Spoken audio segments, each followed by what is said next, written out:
They were the most popular band made up of high school teachers ever. Fame, fortune, power, and glory all were theirs.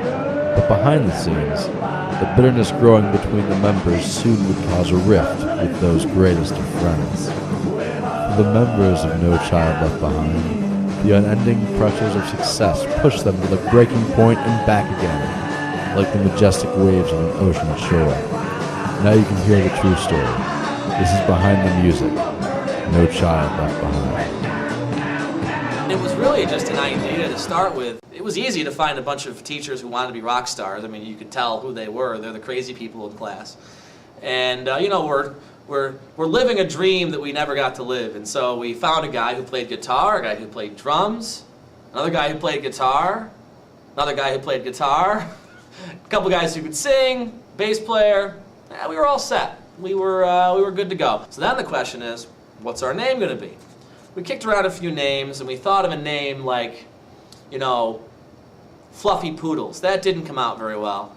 We finally came down to No Child Left Behind, which originally, the law, we thought that was an interesting take on it.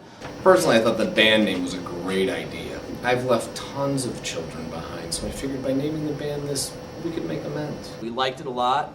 It definitely sounded like, No Child Left Behind, we're coming after your children or something, but, it was much more fun. It has a legal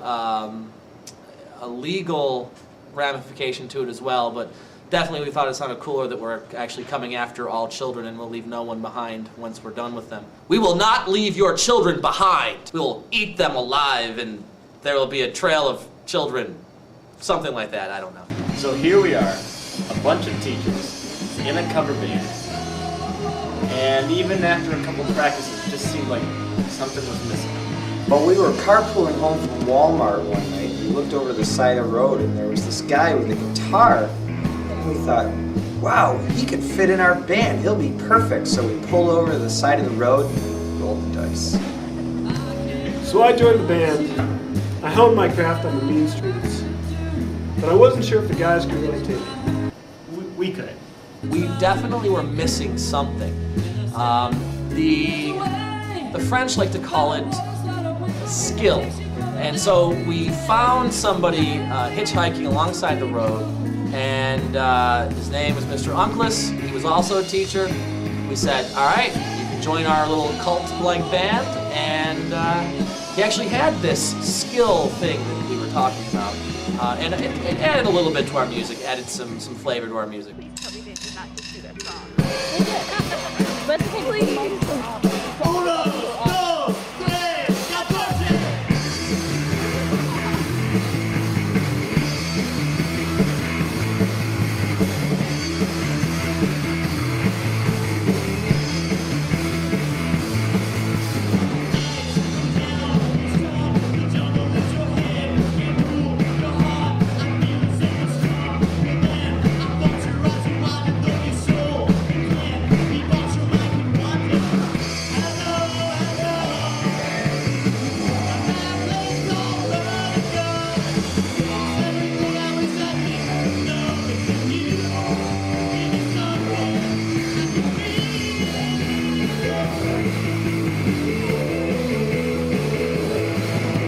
No Child Left Behind was the biggest band of teachers playing rock music covers that Penfield High School had ever seen.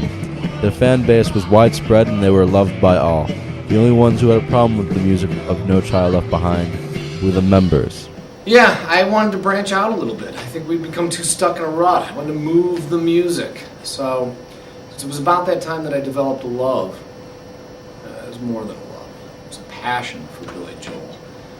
His song We Didn't Start the Fire, really one of the most intelligent and moving rock songs ever. Maybe the only one better would be Built the City on Rock and Roll. I wanted the band to do it. They weren't having it. They didn't want any part of it. Frustrated with the band's disliking of We Didn't Start the Fire, Mr. Gabbey fell deeper and deeper into his addiction of fashionable shoes.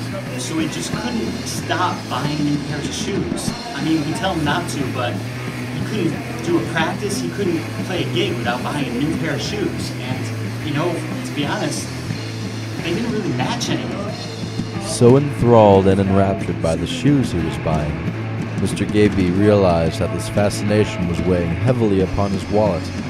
He soon found himself resorting to desperate measures to afford the new shoes. I hit rock bottom one night. I promised the Republican Party my vote in 2008 for a new pair of shoes. But Mr. Gabbey was not the only member of No Child Left Behind to face troubles. Soon Mr. Stewart had problems of his own. Gabbey had his shoe thing, and I had my own little identity crisis with, the whole Spider-Man obsession thing.